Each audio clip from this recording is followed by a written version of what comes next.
Already జైల్లో పెట్టిన వాళ్ళని పెట్టినరు, మళ్ళీ మీ పోలీసు వాళ్ళు అక్కడక్కడ కొంత అతి చేస్తుండట. చేయకండి, ఇది మంచిది కాదు. ప్రజాస్వామ్యంలో దేనికైనా కూడా ఒక హద్దు ఉంటుంది, దయచేసి చేయకండి అని చెప్పి వారికి కూడా విజ్ఞప్తి చేసినాం. వాళ్ళకి ధైర్యం చెప్పి మీరు భోజనం చేయండి అమ్మా అని చెప్పి బయటికి వస్తుంటే మా సిరిసిల్ల రాజన్న సిరిసిల్ల జిల్లా మాజీ సర్పంచులు అందరూ వచ్చారు, తాజా మాజీ సర్పంచులు. వాళ్ళు పాపం జేఏసీకి ఏర్పడి వాళ్ళు కొట్లాడుతాను. కలెక్టరేట్ ముంగట కొట్లాడినరు, సెక్రటేరియట్ ముంగట కొట్లాడినరు.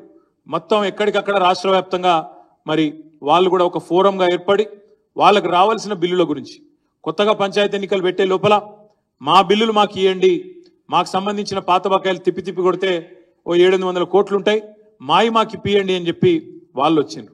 వాళ్ళని కలిసిన వాళ్ళతో వస్తే ముచ్చట పెట్టి మా తులవు మా అక్క కోఆర్డినేషన్ చేసింది. వారి నేతృత్వంలో వాళ్ళందరూ వస్తే మాజీ జిల్లా పరిషత్ చైర్మన్ కాబట్టి వారు, అదేవిధంగా మా జిల్లా పరిషత్ ఉపాధ్యక్షుడు తమ్ముడు సిద్ధంవేని తీసుకొచ్చిండు. అయిపోయినాక బయటకు వస్తుంటే ఆశా వర్కర్లు వాళ్ళు వచ్చిండ్రు.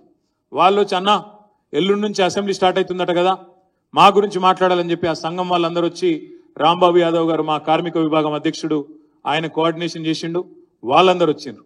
వాళ్ళతో మాట్లాడి ఇక్కడికి వచ్చేవరకు కొద్దిగా ఆలస్యమైంది. అప్పటికి ఇక మరి ఎక్కువ ఎవరితోనూ పెట్టుకోవచ్చు కానీ రసమై బాలకృష్ణతో పెట్టుకోవద్దు. ఎందుకంటే ఆయనతో పెట్టుకుంటే ముఖ్యమంత్రులను ప్రధానమంత్రులను కూడా చీల్చి చెండాడిండు. ఉద్యమంలో అయితే సోనియా గాంధీ కాదు ఇంకోటి కాదు అందరినీ చీల్చి చెండాడిండు. కాబట్టి ఆలస్యమైంది, మరి ఏమనుకోకన్నా అంటే లేదు లేదు ఏం పర్వాలేదు మీరు రండి అని చెప్పిండు.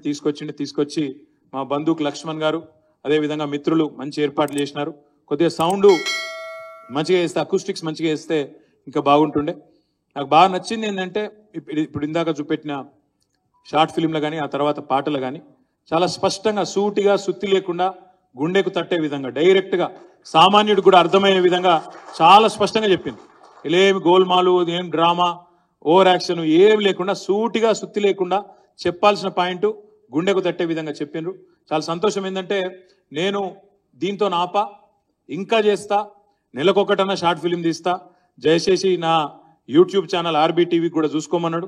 జర మరి చూసుకునేటోళ్ళు చూసుకొని అది ఒత్తేటోళ్ళు ఒత్తుండ్రి, గట్టిగొత్తి అన్నను అంటే నీకు ఆల్రెడీ సూపర్ స్టార్, నీకు కొత్తగా నేనేం చెప్తా కానీ, కాకపోతే ఎందుకంటే అన్న భయం ఏంటంటే వీళ్ళు తీస్తారు కానీ చూపెడతారో లేదో మరి మనలైనా చూడమని, అంతే కదా నీ బాధ.